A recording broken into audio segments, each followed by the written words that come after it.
Hello students, my name is मोहक अग्रवाल। बच्चों, आप लोगों के लिए एक और नया सेशन लेके आया हूं मैं अल्कोहल, फिनॉल एंड ईथर का।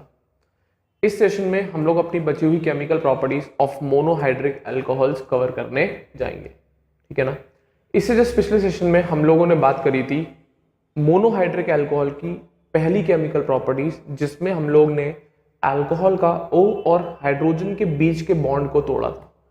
इस सेशन में हम लोग बात करेंगे बची हुई दोनों केमिकल प्रॉपर्टीज, दैट इज सबसे पहला cleavage of carbon and oxygen bond and second chemical property involving a complete molecule. Clear है? तो ध्यान से देखते चलें, सिंपल सिंपल सी बातें हैं, समझ में आती चलेंगी, नोट डाउन करते चलना, ठीक है। तो हम पहले बात कर रहे हैं reactions involving cleavage of carbon and oxygen bond. अब अल्कोहल में जो कार्बन और ऑक्सीजन का बॉन्ड है उसको तोड़ने पर क्या होता है और कौन कौन सी रिएक्शंस होती हैं जिसमें अल्कोहल अपना कार्बन ऑक्सीजन का बॉन्ड ब्रेक करके रिएक्ट करता है। तो सबसे पहले हम बात कर लेते हैं रिएक्टिविटी की। तो जब मैंने OH बॉन्ड को ब्रेक किया था तो मैंने बोला था जो हल्के अल्कोहल्स थे वो ज्यादा रिएक्टिव थे, जो भारी थे वो कम रिएक्टिव थे। अब यहाँ पर थोड़ा क्राइटेरिया बदलेगा, क्योंकि यहाँ पे जो बॉन्ड की क्लीवेज हो रही है वो अलग बॉन्ड है, क्योंकि पिछली बारी में O और H का बॉन्ड तोड़ रहे थे, अब हम कार्बन और ऑक्सीजन के बॉन्ड को तोड़ रहे हैं। तो दोनों की रिएक्टिविटी डिसाइड करने के लिए क्राइटेरियाज अलग हैं, ठीक है ना। तो ध्यान से देखेंगे। तो हम बात कर रहे हैं रिएक्टिविटी ऑर्डर की सबसे पहले, रिएक्शंस पढ़ने से पहले। तो कुछ नहीं, अल्कोहल है 3, ध्यान से देख लें। इसका स्ट्रक्चर मैं ओपन कर देता हूं। दिस इज मिथाइल अल्कोहल, ये आइसोप्रोपाइल अल्कोहल है, CH3 CH CH3, थोड़ा ऊपर बना देते हैं तो क्लियर हो जाएगा। CH3 CH CH3 OH, ये बन रखा है ये, ठीक है। और ये tertiary butyl alcohol CH3 C CH3 CH3 and OH। अब जो हम बॉन्ड ब्रेक कर रहे हैं वो ये वाला बॉन्ड तोड़ रहे हैं, जिसमें मैं कट लगा रहा हूं। जो हम बॉन्ड तोड़ रहे हैं इन केसेस में, अब वो ये वाला बॉन्ड तोड़ रहे हैं। पहले हम कौन सा तोड़ रहे थे? O और H का, जिससे एक एनायन क्रिएट होके आ रहा था। अब आप कार्बन ऑक्सीजन का बॉन्ड तोड़ोगे तो OH क्या होता है? नेगेटिव। इसमें भी OH क्या होगा? नेगेटिव। इसमें भी OH क्या होगा? नेगेटिव। हटा ले, तो जो इंटरमीडिएट बन के आएगा वो बनेगा कार्बोकैटायन। क्या बनेगा बेटा? कार्बोकैटायन। और कार्बोकैटायन की स्टेबिलिटी आपको पता है, count number of alpha hydrogen. तो चलो बनाते हैं। CH3 पॉजिटिव कैसा होगा? यही तो होगा, C के ऊपर एक H, दूसरा H, तीसरा H और एक पॉजिटिव चार्ज।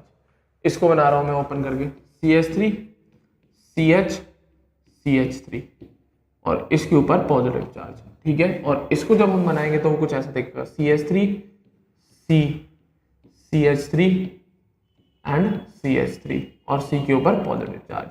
अब बात आ रही है अल्फा H की। तो अल्फा H कुछ नहीं, वो हाइड्रोजन जो अल्फा कार्बन से जुड़े। सबसे पहली बात मैं इसकी कर लूं, ये खुद sp2 कार्बन है या कार्बोकैटायन है? क्या इसमें अल्फा कार्बन है? नहीं है। तो क्या इसमें अल्फा H होंगे? बिल्कुल भी नहीं। ये जो हाइड्रोजन इस कार्बन से लगे, these are not alpha H। Alpha H वो होते हैं जो अल्फा कार्बन से जुड़े होते हैं। इसमें तो केवल एक ही sp2 कार्बन है, तो इसमें कितने? 0 अल्फा H। तो इसके केस में एक भी अल्फा H नहीं है, तो 0 अल्फा हाइड्रोजन, ठीक है, पहला केस। अब इसकी मैं बात कर रहा हूं, दिस इज sp2 कार्बन, ये एक अल्फा कार्बन, ये दूसरा अल्फा कार्बन, इसके H3 इसके H3, तो इसके केस में 6 अल्फा हाइड्रोजन है आपके पास। और लास्ट मेरे ख्याल से 3 अल्फा कार्बन है, 1 2 3, और सबके पास अपने अपने हाइड्रोजन, 3 3 6 और 3 9, तो इसके केस में 9 अल्फा हाइड्रोजन। तो आप सिंपल अल्फा हाइड्रोजन के नंबर से स्टेबिलिटी लगा सकते हो इस केस में। तो जिसमें जितने ज्यादा अल्फा हाइड्रोजन होंगे वो उतना ज्यादा स्टेबल होगा कार्बोकैटायन। तो इसमें 9 अल्फा H, तो सबसे ज्यादा स्टेबल कार्बोकैटायन। इसमें 6 अल्फा H, उससे कम स्टेबल, और इसमें 0 अल्फा H, तो ये बहुत लीस्ट स्टेबल होगा। तो मैं बाकी चीजें इरेज कर रहा हूं, तो शॉर्ट में लिख दे रहा हूं। तो इसमें कितने अल्फा H मिले थे? 0 अल्फा H, मतलब है ही नहीं। इसमें कितने मिले? 6 अल्फा H, और इसमें कितने मिले? 9 अल्फा हाइड्रोजन, जिसकी वजह से स्टेबिलिटी ऑर्डर सबसे ज्यादा ये स्टेबल, फिर ये, फिर ये। तो अगर ये स्टेबल है तो ज्यादा बनेगा, और ज्यादा बनेगा तो यहाँ का जो कार्बन ऑक्सीजन का बॉन्ड है वो ज्यादा टूटेगा। इन शॉर्ट ये लीस्ट स्टेबल है तो कम बनेगा, कम बनेगा मतलब ये वाला बॉन्ड लेस टूटेगा, बहुत ना के बराबर, तो ये वाला अल्कोहल लेस रिएक्टिव। तो कृपया करके इस ऑर्डर को थोड़ा सही कर लेना, एक गड़बड़ बन गया ऑर्डर। तो एक्चुअल में रिएक्टिविटी ऑर्डर ये होगा जो मैं बना रहा हूँ रेड पेन से, ठीक है।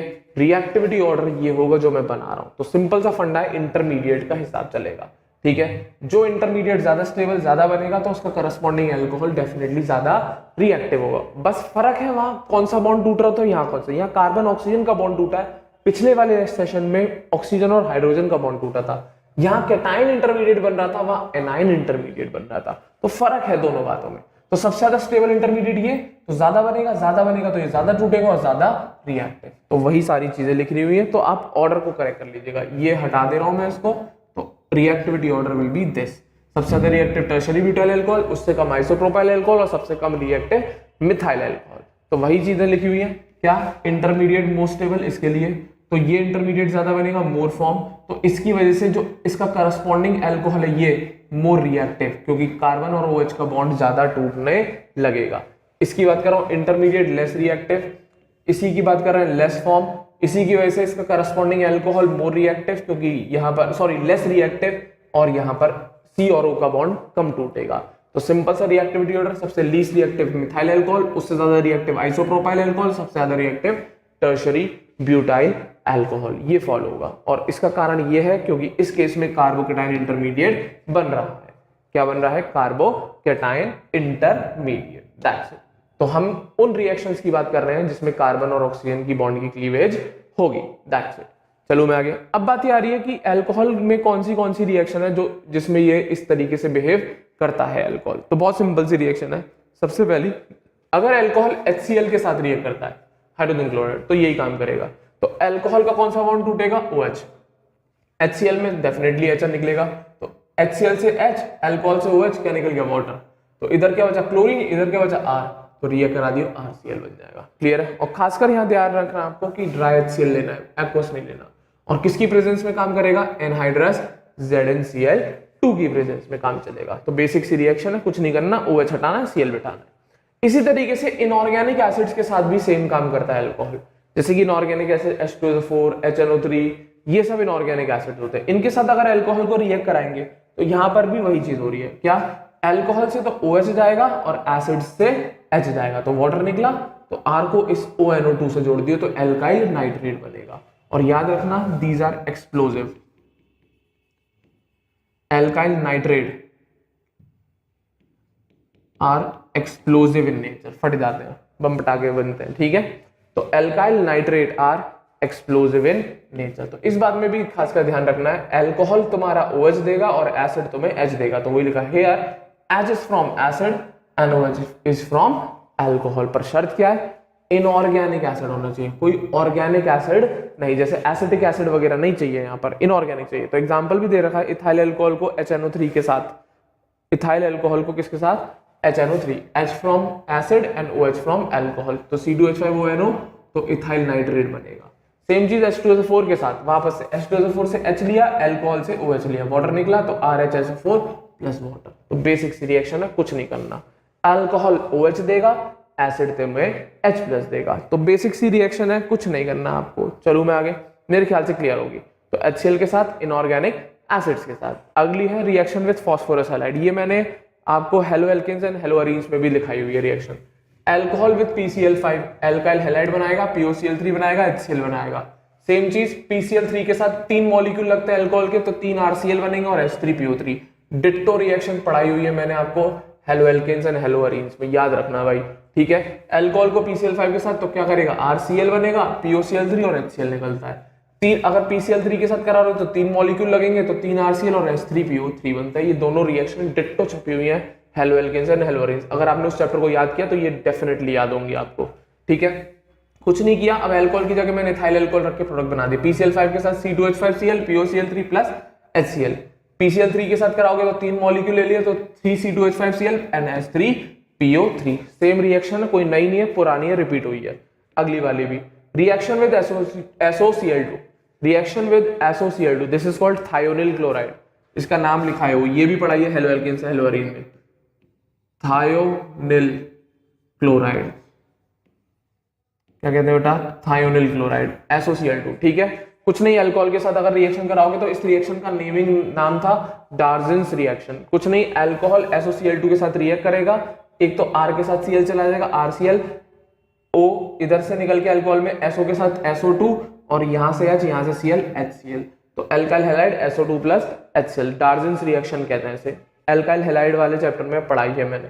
चलो आगे, मेरे ख्याल से क्लियर होगा। अगली रिएक्शन विद, अगर आप गौर से देखें हर केस में OH ही निकल रहा है। आर और ओ का बॉन्ड टूट रहा है, ठीक है। अगला रिएक्शन विद अमोनिया, सेम चीज यहां से, अमोनिया से H निकाल लो, अल्कोहल से OH, वाटर निकल गया, RNH2 primary amine, 1 degree amine, amine बोलते हैं वैसे तो एक ही बात है, अमाइन बोल दीजिएगा, 1 डिग्री अमाइन। वापस से फर्दर इस 1 डिग्री अमाइन को अल्कोहल के साथ रिएक्ट कराओ, अल्कोहल से OH, अमाइन से H, तो यहाँ से H, यहाँ से OH, इस R को इस NH के साथ जोड़ दियो तो क्या बनेगा R2NH, तो 2 डिग्री अमाइन बन गया। और लास्ट में एक और अल्कोहल के साथ रिएक्ट करा, इस 2 डिग्री अमाइन से H निकाल, अल्कोहल से OH निकाल, एक और R जोड़ ले, R3N और वाटर निकल गया, तो ये क्या बन गया तेरा 3 डिग्री अमाइन, खत्म बात। तो इसमें भी वही काम हो रहा है, अल्कोहल विल गिव OH और अमोनिया से H निकाला है हमने, दैट्स इट, सिंपल सी रिएक्शन है। तो कुछ नहीं करना यार, कार्बोकेटाइन इंटरमीडिएट, ज्यादा है नहीं इसमें रिएक्शन, थोड़ी बहुत ही दे रखी है। चलो आगे, मेरे ख्याल से क्लियर होंगी। तो ये वो केमिकल प्रॉपर्टी है जिसमें अल्कोहल का कार्बन और ऑक्सीजन का बॉन्ड टूटता है। चलो आगे, मेरे ख्याल से क्लियर होना चाहिए। अब लास्ट केमिकल बिहेवियर रह गया है अल्कोहल का मोनोहाइड्रिक के हिसाब से, जब पूरा का पूरा अल्कोहल का मॉलिक्यूल इन्वॉल्व होता है रिएक्शन कराने के लिए। तो सबसे पहला उसमें डिहाइड्रेशन, मतलब रिमूवल ऑफ वाटर। बेटा 2-3 टर्म आएंगे, डिहाइड्रेशन, डिहाइड्रोजनेशन, क्लियर है, और डिहाइड्रोहेलोजनेशन। ये मेरे ख्याल से ऐसे टर्म्स है जो आपने बार बार सुने होंगे। डिहाइड्रेशन का मतलब होता है रिमूवल ऑफ वाटर, डिहाइड्रोजनेशन का मतलब होता है removal of hydrogen, and dehydrohalogenation का मतलब होता है रिमूवल ऑफ HX। तो ये बेसिक सा फर्क है जो आपको इनके टर्म्स के हिसाब से ही पता होना चाहिए। तो ध्यान से देखें, इस केस में हम बात कर रहे हैं डिहाइड्रेशन। डिहाइड्रेशन का मतलब होता है रिमूवल ऑफ वाटर, H2O का रिमूवल करना, ठीक है। तो अब कौन कराता है, दो चीज है बेटा, एक Al2O3 यूज करते हैं और एक कंसंट्रेटेड H2SO4। इसमें भी टेम्परेचर का खेल चलता है भाई, ठीक है। एक तो Al2O3 के साथ यूज करके एक कंसंट्रेटेड H2SO4। तो पहले मैं बात कर रहा हूं Al2O3। तो दो टेम्परेचर पे दोनों में हो डिहाइड्रेशन नहीं रहा है, बस प्रोडक्ट अलग बनते हैं। तो क्या होता है, अगर इथाइल अल्कोहल को आप Al2O3 के साथ 260 डिग्री सेल्सियस पे हीट कराओगे तो ईथर बन के आता है, और यही Al2O3 के साथ आप रिएक्शन कराते 360 पे कराओगे तो एल्कीन बनेगा। अब बात आ रही फर्क क्या है, कुछ नहीं, कम टेम्परेचर पे दो मॉलिक्यूल के साथ रिएक्शन होती है और हाई टेम्परेचर पे एक ही मॉलिक्यूल में से पानी का रिमूवल हो जाता है। तो एक्चुअल में फर्स्ट में क्या हुआ होगा, सेकंड में तो एक एक करके बता रहा हूं। पहले केस में कितने इथाइल अल्कोहल के मॉलिक्यूल लगे, 2, तो कुछ ऐसे वाटर निकलता है, CH3 CH2OH, दूसरा CH3 CH2OH, दो मॉलिक्यूल आ गए, कुछ नहीं कर वाटर निकाल दे, H2 हटा तो क्या बचा, C2H5O C2H5, मेरे ख्याल से यही है, C2H5 का होल ट्वाइस O, हाँ या ना, एक ही बात है यार, और वाटर निकल गया। तो पहले केस में कम टेम्परेचर पे इस तरीके से वाटर का रिमूवल होता है। वहीं पे दूसरा केस जो हाई टेम्परेचर है उसमें कैसे रिमूवल होता है, तो उसमें कुछ ऐसा है, CH3 CH2OH। अब इस CH3 को मैं क्या लिख रहा हूं, CH2H कर दे रहा हूं, तो कोई दिक्कत थोड़ी ना है, कुछ नहीं, ये ले वाटर निकाल दे, H2O, वहां पे डबल बॉन्ड क्रिएट कर दे, तो CH2 double bond CH2 plus water. तो बेसिक सी रिएक्शन है, कुछ नहीं करना तुझे, बस फर्क आएगा बेटा टेम्परेचर का, कम पे ईथर बनता है, ज्यादा टेम्परेचर पे एल्कीन बनता है। तो टेम्परेचर की वैल्यू याद रखना Al2O3 के साथ। अब यही सेम रिएक्शन डिट्टो, कोई फर्क नहीं है, बस टेम्परेचर और रिएजेंट का फर्क है, सेम काम हो रहा है। कंसंट्रेटेड H2SO4 का 140 डिग्री पे और कंसंट्रेटेड H2SO4 का 160 से 170 पर। 140 पे तो ईथर बना रहा है, 160 से 170 पे एल्कीन। तो निकल ऊपर भी वाटर ही रहा है, इसके केस में भी वाटर ही रहा है। बस इतना ध्यान रखना है, कम टेम्परेचर पे ईथर बनना है, हाई टेम्परेचर पे एल्कीन बनना है। तो इसमें मेरे ख्याल से पूरा का पूरा water molecule, sorry not water molecule, पूरा का पूरा अल्कोहल का मॉलिक्यूल इन्वॉल्व है। अगली देखना, डिहाइड्रोजनेशन। कौन सी बेटा, डिहाइड्रोजनेशन मतलब क्या है, इसका मतलब है removal of H2 molecule, H2 का रिमूवल करना, ठीक है, हाँ या ना। अब इसके लिए हम यूज कर रहे हैं रेड हॉट कॉपर ट्यूब। क्या यूज कर रहे हैं, रेड हॉट कॉपर ट्यूब। कुछ नहीं, अल्कोहल को रेड हॉट कॉपर ट्यूब के ऊपर पास करा दिया, तो हाइड्रोजन हटाना है, तो CH3 CH2OH copper eight 300 degree Celsius, एक इस हाइड्रोजन को ले ले, एक इस हाइड्रोजन को ले ले, तो देख क्या बचेगा, CH3 CHO, एल्डिहाइड बन गया। एक तरीके से ऑक्सीडेशन ही है अगर आप गौर से देखें तो, बट हम इसे डिहाइड्रोजनेशन ही बोलते हैं क्योंकि रिमूवल ऑफ हाइड्रोजन हो रहा है। तो एक इधर से ले लो, एक इधर से ले ले, देख बन गया CH3 CHO, हाइड्रोजन गैस अलग। सेम चीज इधर से देख ले, Cu 300 डिग्री सेल्सियस, वापस से एक हाइड्रोजन इधर से ले ले, एक हाइड्रोजन इधर से ले ले, देख कीटोन बन के आ गया, हाइड्रोजन अलग। बट यही चीज जब 3 डिग्री अल्कोहल पे कराई गई तो वहां पे कुछ अलग हुआ। यहां पर भी हम सोच रहे थे डिहाइड्रोजनेशन होना चाहिए था, बट एक्चुअल में इस केस में एक्सेप्शनल बिहेवियर है। यहाँ पे एक्सेप्शन नहीं बोल सकते, इस केस में आपके पास पॉसिबिलिटी नहीं है ना, एक हाइड्रोजन तो इधर, पर इस कार्बन पे कोई हाइड्रोजन ही नहीं है ना, तो इस केस में जो रिमूवल होता है वो वाटर का होता है, ना कि हाइड्रोजन। देख ले, ऊपर वाले दोनों केस में तो हाइड्रोजन हटाए, इसके केस में वाटर हटाए। तो एक्चुअल में जब 3 डिग्री अल्कोहल को, टर्शरी अल्कोहल को अगर हम रेड हॉट कॉपर ट्यूब के ऊपर पास कराते हैं तो उस केस में डिहाइड्रोजनेशन नहीं होता है, इसको नोट बना लेना। 3 डिग्री अल्कोहल को जब हम रेड हॉट कॉपर ट्यूब पे पास करते हैं तो वो डिहाइड्रेशन हो जाता है, ना कि डिहाइड्रोजनेशन। तो OH तो इधर से निकाल ले, H चाहे इस पे से ले ले, इस पे से ले ले, इस पे से ले ले, एक ही बात बनेगी, किसी भी एक पे से हाइड्रोजन का हटा लेना। ठीक है, तो याद रखना इस बात को। डिहाइड्रोजनेशन 1 डिग्री 2 डिग्री के लिए तो हो जाता है, पर 3 डिग्री पे एल्कीन होता है, निकलता है, और वाटर का रिमूवल होता है, हाइड्रोजन का रिमूवल नहीं हो पाता। तो याद रखना 1 डिग्री और 2 डिग्री अल्कोहल तो डिहाइड्रोजनेशन में चले जाते हैं, पर 3 डिग्री डिहाइड्रोजनेशन ना शो करके डिहाइड्रेशन शो कर देता है, रिमूवल ऑफ वाटर, ना कि रिमूवल ऑफ हाइड्रोजन। चल रहा हूं मैं आगे, मेरे ख्याल से क्लियर होगा। पहले दो, अगले तीसरी देखना, इसमें भी सेम चीज करा रहा हूं, डिहाइड्रोजनेशन यूजिंग क्लोरीन। ये डिहाइड्रोजनेशन करा रहे हैं किसकी मदद से? क्लोरीन की मदद से, मतलब एक्शन ऑफ क्लोरीन। तो सेम प्रोसेस है, बस वहां कॉपर है, यहाँ क्लोरीन है। तो क्लोरीन क्या करेगा, इससे एक हाइड्रोजन और इधर से एक हाइड्रोजन मांग के ले जाएगा, तो ये क्या बचेगा, CH3CHO बन गया, और ये दोनों क्लोरीन दोनों के निकल के HCl। तो 1 डिग्री हो गया डिहाइड्रोजनेशन, कोई दिक्कत नहीं। 2 डिग्री में आ जाए, इधर से एक H, इधर से एक H, तो 2 HCl अलग हो गए, ये क्या बचेगा, CH3 का होल्ड है CO, तो कीटोन बन गया, कोई दिक्कत नहीं। बट जब बारी आई 3 डिग्री की, तो 3 डिग्री पे कोई रिएक्शन नहीं हुई। तो मैं यही समझाना चाह रहा हूं, 3 डिग्री अल्कोहल डिहाइड्रोजनेशन में नहीं जा पाता, पर डिहाइड्रेशन में उसे कोई दिक्कत नहीं होती। तो याद रखना, क्या डिहाइड्रोजनेशन 3 डिग्री अल्कोहल्स का नहीं हो पाता है, हाँ या ना? इंपॉर्टेंट है, मार्क करके रखना। डिहाइड्रोजनेशन 3 डिग्री अल्कोहल्स का नहीं हो पाता है, डिहाइड्रेशन में कोई दिक्कत नहीं होने। चलो आगे, अगली, ये C लग गया, वापस से D कर लेना बेटा। अगली रिएक्शन है ऑक्सीडेशन। कॉन्सिडेशन बेटा, ऑक्सीडेशन। अब पूरा पूरा मॉलिक्यूल जा रहा है ऑक्सीडेशन में, कुछ नहीं, ये इसकी एक लाइन है, याद कर लेना पूरी। अल्कोहल का अगर आप ऑक्सीडेशन कराते हो, हमेशा कार्बोनिल कंपाउंड, मतलब या तो एल्डिहाइड या फिर कीटोन, याद रखना। अल्कोहल का अगर ऑक्सीडेशन होता है या तो एल्डिहाइड बनेगा या कीटोन, और अगर कार्बोनिल का ऑक्सीडेशन होता है तो कार्बोक्सिलिक एसिड बनता है।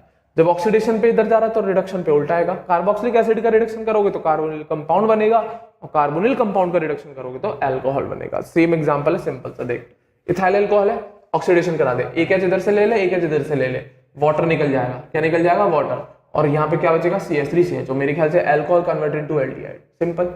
अब इस एक और नेशनल ऑक्सीजन दे दे, ऑक्सीडेशन करा दे, ये aldehyde converted into acetic acid, इस ऑक्सीजन को इसमें एंटर करा दे, ये वाटर हटा लेना यहाँ से, ये माइनस वाटर गलत लिखा हुआ है, ठीक है बेटा, ये वाटर को हटा लेना यहाँ से जरा। तो कुछ नहीं किया, ऐड करा दिया मैंने उसमें CH3COOH, CH3COOH, तो alcohol into carbonyl, carbonyl into acid. Same चीज 1 डिग्री में हो रहा है तो 2 डिग्री में नहीं हो पाएगा क्या? बिल्कुल हो पाएगा, कोई दिक्कत नहीं आएगी 2 डिग्री में भी। सेम चीज नेशनल ऑक्सीजन बेस, H इधर से H इधर से, वाटर हटाएगा तो CH3 का होल ट्वाइस CO, कीटोन बन गया, मतलब कार्बोनिल बन गया। इसको फर्दर नेशनल ऑक्सीजन भेज तो एसिटिक एसिड बन जाएगा। इसके अलावा 2 प्रोडक्ट और बनते हैं, CO2 और वाटर। क्लियर है? फर्क क्या है यहाँ देख जरा, 3 कार्बन का अल्कोहल था तो 3 कार्बन का ही कार्बोनिल बना, बट जब इस कार्बोनिल को बारी आती है एसिड बनाने की तो यहाँ कार्बन का नंबर घट जाता है। तो याद रखना, अगर प्राइमरी अल्कोहल है तो प्राइमरी अल्कोहल से कार्बोनिल, जितने कार्बन का अल्कोहल है उतने कार्बन का ही कार्बोनिल बनता है, और इस कार्बोनिल को अगर आप ऑक्सीडाइज करोगे तो एसिड बनेगा। क्यों? क्योंकि प्राइमरी अल्कोहल फॉर्म्स एल्डिहाइड। क्या बनाता है? एल्डिहाइड। तो जितने कार्बन यहाँ है उतने ही कार्बन रहते हैं, कोई चेंज नहीं आता। और अगर इस एल्डिहाइड को तुम एसिड बनाओगे तब भी कार्बन में कोई फर्क नहीं पड़ेगा। बट इस केस में 2 डिग्री अल्कोहल में जो कार्बन है कोई दिक्कत नहीं, वो कीटोन बनता है तब भी कोई दिक्कत नहीं, कार्बन का नंबर सेम जाता है। बट अगर तुम कीटोन का कभी भी ऑक्सीडेशन कराओगे तो याद रखना एसिड तो जरूर बनेगा, पर उस एसिड में उतने कार्बन नहीं होंगे जितने की कीटोन में, एक कम होगा। कीटोन जैसे 3 कार्बन का, तो एसिड जो बन के आएगा वो कितने का होगा? 2 कार्बन का। याद रखना इस बात को, ठीक है।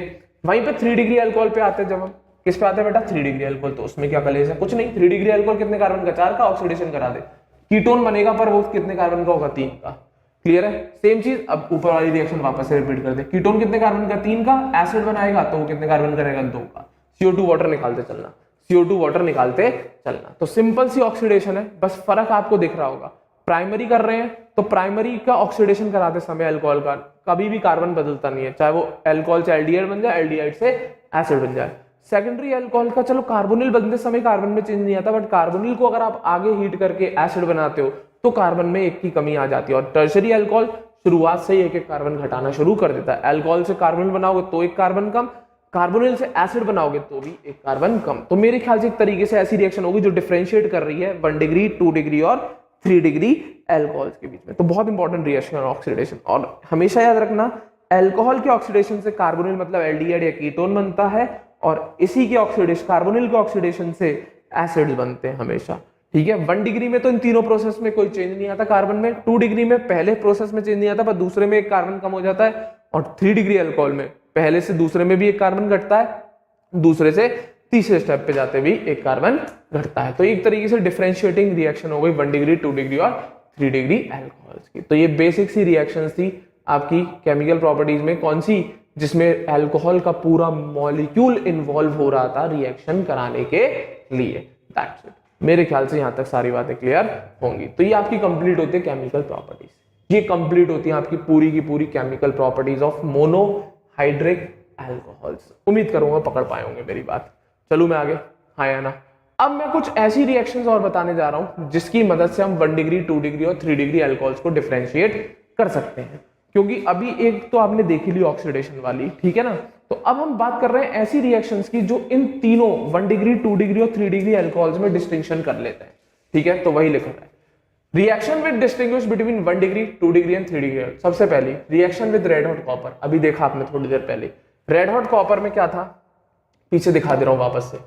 रेड हॉट कॉपर में ये रहा, 1 डिग्री अल्कोहल क्या बना रहा है? एल्डिहाइड। 2 डिग्री अल्कोहल क्या बना रहा है? कीटोन। और 3 डिग्री अल्कोहल क्या बना रहा है? एल्कीन। हो गया ना फर्क तीनों में? तो ये डिफरेंशिएटिंग रिएक्शन हुई कि नहीं हुई? बिल्कुल ही भैया। ठीक है, तो 1 डिग्री, 2 डिग्री और 3 डिग्री अल्कोहल को फर्क करना, तो सबसे पहला रिएक्शन कौन सी यूज कर सकते हो? रेड हॉट कॉपर ट्यूब वाली। दूसरा केस देखें, एक्शन ऑफ Cl2 है, ये X2 का मतलब Cl2 हो गया। देख ले, इसमें भी था फर्क, दिखा देता हूं मैं। देखो 1 डिग्री अल्कोहल क्या बना रहा था? एल्डिहाइड। 2 डिग्री क्या बना रहा है? कीटोन। 3 डिग्री देख प्रोडक्ट ही नहीं बना रहा, तो फर्क आ गया 1 डिग्री, 2 डिग्री, 3 डिग्री में। और तीसरा तो ऑक्सीडेशन तुमने पढ़ाई है यार अभी। 1 डिग्री अल्कोहल का अगर ऑक्सीडेशन करा रहे हो तो अल्कोहल से एल्डिहाइड में भी कार्बन कम नहीं हो रहा, एल्डिहाइड से एसिड में भी कार्बन कम नहीं हो रहा। पर 2 डिग्री अल्कोहल, अल्कोहल से कीटोन में कार्बन कम नहीं हो रहा, पर कीटोन के केस में जब वो एसिड बनता है तो कार्बन में एक कमी आ जाती है। 3 डिग्री अल्कोहल से पहले कार्बोनिल बना रहे हो तो एक कार्बन कम, कार्बोनिल से कार्बोक्सिलिक एसिड बना रहे हो तब भी एक कार्बन कम। तो मेरे ख्याल से ये भी 1 डिग्री, 2 डिग्री और 3 डिग्री में फर्क बता देंगे। तो पहली वाली 3 रिएक्शन तो मैंने अभी पढ़ाई है थोड़ी देर पहले, ये बहुत इंपॉर्टेंट है। ठीक है, अब बात आती है क्या इन रिएक्शंस के अलावा भी और रिएक्शंस है जिसकी मदद से हम 1 डिग्री, 2 डिग्री और 3 डिग्री अल्कोहल को अलग अलग आइडेंटिफाई कर सकते हैं। भाई बहुत इंपॉर्टेंट, दो हैं बहुत इंपॉर्टेंट। पहला है लुकास टेस्ट और दूसरा है विक्टर मेयर टेस्ट। ये दो ऐसी टेस्ट है जिनकी मदद से आप आराम से पता लगा सकते हो कि कौन 1 डिग्री है, कौन 2 डिग्री और कौन 3 डिग्री अल्कोहल है। चले, तो सबसे पहले मैं बात कर रहा हूं लुकास टेस्ट की, बहुत इंपॉर्टेंट है भाई। कौन सा टेस्ट बेटा? Lucas test. तो क्या है ये? बहुत सिंपल, तो कुछ नहीं, एक लुकास रिएजेंट होता है, इसकी मदद से टेस्ट करते हैं। तो लुकास रिएजेंट क्या होता है? एक सॉल्यूशन होता है, बहुत सिंपल। होता क्या है वो देखते हैं। अ saturated solution of anhydrous ZnCl2 and concentrated HCl, इसको कहते हैं बेटा लुकास रिएजेंट। एनहाइड्रस ZnCl2 और कंसंट्रेटेड HCl के मिक्सचर को हम कहते हैं लुकास रिएजेंट। ठीक है, अब इस लुकास रिएजेंट का कितना ml? 2 ml। 2 cc का मतलब 2 ml। तो एक टेस्ट ट्यूब लेना, उसमें 2 ml इस रिएजेंट को भर लेना और उसमें आप कुछ ड्रॉप अल्कोहल की डाल देना, जिसको आपको आइडेंटिफाई करना है कि ये 1 डिग्री है, 2 डिग्री है या 3 डिग्री है। तो कुछ नहीं करना, लुकास रिएजेंट तैयार करो, टेस्ट ट्यूब में भर दो 2 ml और उसमें 2-3 ड्रॉप उस अल्कोहल की डाल दीजिए जिसको आपको टेस्ट करना है। तो अब हमारे पास यहाँ पर 3 ऑब्जर्वेशन पॉसिबल होती है। कितनी ऑब्जर्वेशन पॉसिबल है बेटा? 3। कौन कौन सी वो सुनना। अब जो अल्कोहल तुम टेस्ट कर रहे हो, अगर वो अल्कोहल 3 डिग्री वाला हुआ तो जैसे तुम अल्कोहल को डालोगे तो उसके अंदर टर्बिडिटी आ जाएगी, उस सॉल्यूशन के अंदर टर्बिडिटी आ जाएगी इमीडिएटली। मतलब कुछ नहीं, ऐसा लगेगा व्हाइट फ्यूम्स ही बन रही है। क्या बन रही है? व्हाइट कलर की फ्यूम्स। बट यही चीज अगर अल्कोहल हुआ 2 डिग्री वाला तो उसमें टर्बिडिटी आएगी जरूर, पर उसमें थोड़ा टाइम लगेगा, 5 से 8 मिनट का। 5 से 8 मिनट का। 3 डिग्री को जैसे ही डालोगे सीधा व्हाइट फ्यूम्स मतलब मिल्की जैसा अपीयरेंस आना शुरू हो जाएगा। 2 डिग्री डालोगे तो उसमें 5 से 8 मिनट आपको वेट करना पड़ेगा, तब जाके टर्बिडिटी दिखेगी। और 1 डिग्री डालोगे तो वो वैसे तो नॉर्मली टर्बिडिटी देता ही नहीं है, बट अगर आप हीट करोगे तब मिल जाएगी टर्बिडिटी, अन्यथा नहीं मिलेगी। तो ये फर्क आ गया 3 डिग्री, 2 डिग्री और 1 डिग्री। 3 डिग्री क्यों? इजीली दे रहा है, 2 डिग्री के लिए वेट करना पड़ रहा है, 1 डिग्री के लिए टर्बिडिटी लाने के लिए तो हीट करना पड़ रहा है। तो लुकास टेस्ट या लुकास रिएजेंट की मदद से आप आसानी से पता लगा सकते हो कौन सा 3 डिग्री अल्कोहल है, कौन सा 2 डिग्री अल्कोहल है और कौन सा 1 डिग्री अल्कोहल है। That's it. चलो आगे, मेरे ख्याल से क्लियर होगा। अब एक और है टेस्ट जिसकी मदद से हम और अच्छे से पता लगा सकते हैं कि कौन 1 डिग्री है, कौन 2 डिग्री और कौन 3 डिग्री। पहले 3 तो थे ही थे, चौथा ये बहुत इंपॉर्टेंट स्पेशली टेस्ट बनाया गया 1 डिग्री, 2 डिग्री और 3 डिग्री अल्कोहल को डिफरेंशिएट करने के लिए। अब इसके अलावा एक बहुत है भाई, बहुत सुपर टेस्ट है, that is called Victor Meyer test. इससे बढ़िया तो कुछ है नहीं, सबसे बेस्ट टेस्ट है पता लगाने के लिए 1 डिग्री, 2 डिग्री और 3 डिग्री अल्कोहल। इससे तो 100% कंफर्म हो जाता है कि आपको जो अल्कोहल मिला है वो 1 डिग्री, 2 डिग्री या 3 डिग्री है। तो सिंपल सा टेस्ट, इसको मैं बोलता हूँ आरबीसी टेस्ट, रेड, ब्लू और कलरलेस वाला टेस्ट। आरबीसी जनरली बच्चों को याद हो जाता है रेड ब्लड सेल्स के नाम से, बट यहाँ नहीं है, ये केमिस्ट्री है। तो इसमें आरबीसी टेस्ट करके हम याद करवा देते हैं बच्चों को, विक्टर मेयर टेस्ट। अभी दूंगा कि क्यों बोल रहा हूँ आरबीसी, तो देखना भाई। 3 अल्कोहल है, तीनों के साथ एक साथ काम करते हैं। तो यहाँ पे 3-4 रिएजेंट काम करते हैं। HI काम करता है, AgNO3 की जरूरत है, HNO2 की जरूरत है और लास्ट में NaOH। 4 रिएजेंट की जरूरत होती है इस टेस्ट को कराने के लिए। HI, AgNO2, HNO2 and NaOH, ये 4 रिएजेंट जरूरत होती है। ठीक है, क्या क्या होता है वो एक एक करके चलते हैं। तो मैं तीनों को एक साथ ले रहा हूँ। एक टेस्ट ट्यूब में 1 डिग्री है मेरे पास, एक टेस्ट ट्यूब में 2 डिग्री, एक टेस्ट ट्यूब में 3 डिग्री। अब मुझे कैसे पता लगेगा कौन से में क्या है, वो सारी चीजें प्रोसेस से पता लगेगी। कुछ मत करना, तीनों टेस्ट ट्यूब रखना बराबर बराबर में, एक में 1 डिग्री, एक में 2 डिग्री, एक में 3 डिग्री। अब मैं बता दे रहा हूँ किसमें 1 है, किसमें 2 है, किसमें 3 है। अब तुम्हें नहीं पता होगा पेपर में, वो तुम्हें टेस्ट कराने पड़ेंगे तीनों टेस्ट ट्यूब में, सेम तरीके से होते हैं। कुछ मत करना, सबसे पहले HI मिला देना। तीनों टेस्ट ट्यूब में क्या मिला दो? HI। तो जो 1 डिग्री वाला है तो बहुत सिंपल सी HCl के साथ जैसे रिएक्शन होती है, इधर से OH, इधर से H, वाटर निकाल के RCH2I बना दे। सेम चीज HCl और HI एक तरीके से रिएक्ट करेंगे, इधर से H, इधर से OH, वापस से I बना दे। इसमें भी इधर से H, इधर से OH, वापस से I लगा दे। तो सबसे पहला स्टेप तीनों में हो जाएगा। चलो आगे, अगला स्टेप। इसके बाद तुम मिला देना उस टेस्ट ट्यूब में AgNO2 को हर केस में। तो क्या होगा, Ag इस आयोडीन को लेकर अलग हो जाएगा, NO2 लग जाएगा, तो RCH2NO2 ये बन गया। इसमें भी AgI अलग हो जाएगा, RCHRNO2। इसमें भी I हट के AgI अलग हो जाएगा, NO2 लग जाएगा, C पे 3 R और NO2। तो यहां तक तो दोनों में रिएक्शन, तीनों में टेस्ट ट्यूब में रिएक्शन होती जा रही होगी। पहले HI डाला, आयोडाइड्स बनाए, आयोडाइड डालने के बाद इनके नाइट्रो डेरिवेटिव्स बना लिए। क्या बना लिए बेटा? Nitro derivatives. इसके बाद अगला स्टेप जो है वो बहुत इंपॉर्टेंट है। इसके बाद इन तीनों को हमने HNO2 के साथ रिएक्ट कराया। किसके साथ रिएक्ट कराया? HNO2 के साथ। तो इसमें तीनों अलग प्रकार से बिहेवियर शो कर रहे थे। तो पहला क्या था बिहेवियर, तो सुनना।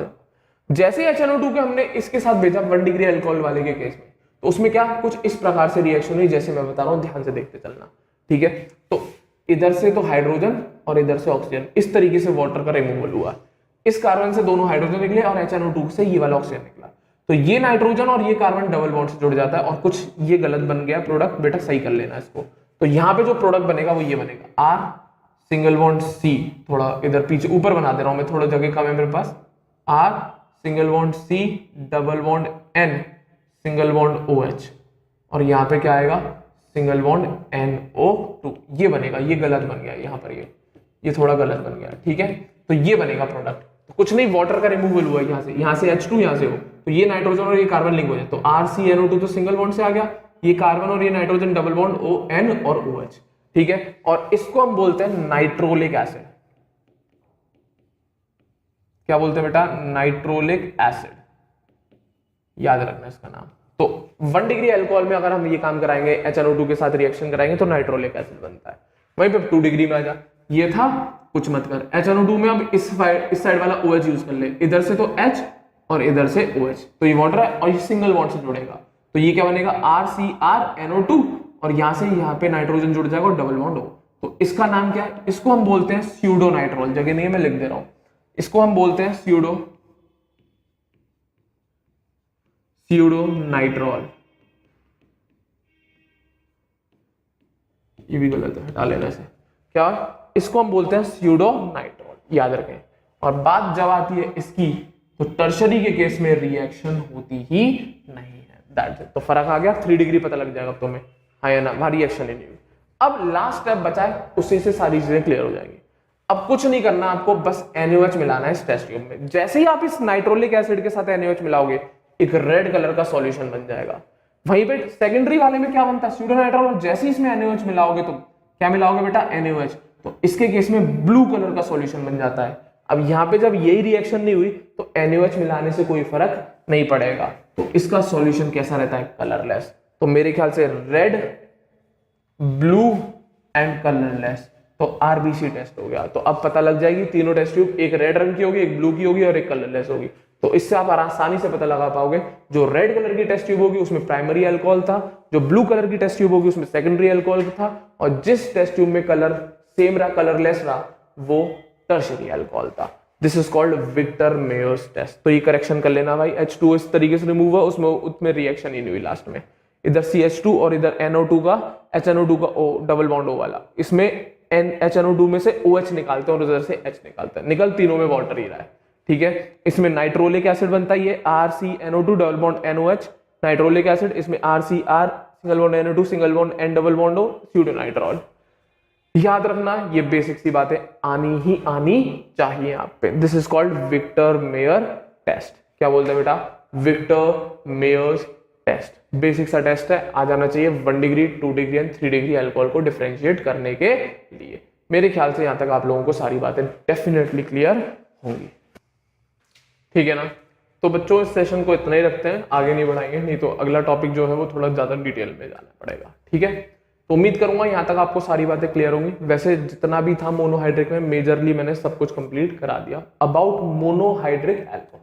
अब केवल बेसिक से 2 स्पेशली जो मोनोहाइड्रिक अल्कोहल होते हैं, कौन कौन, मीथेनॉल एंड इथेनॉल, उनको थोड़ा डिटेल में लेंगे हम अपन लोग अपने अगले सेशन में। सिंपल है, इजी है, समझ में आएगा। मेन है याद करने का उसमें थोड़ा सा है, ठीक है, क्योंकि उसमें methylated spirit, proof spirit, fermentation वगैरह इनके बारे में बताऊंगा, क्लियर है। तो उम्मीद करूंगा आप लोगों को ये सेशन जरूर पसंद आया होगा। तो वीडियो को जरूर लाइक करें और हमारे चैनल अग्रबंधु ज्ञान केंद्र को सही बच्चे जरूर सब्सक्राइब करें। अगले सेशन में मिलता हूं, थैंक यू वेरी मच।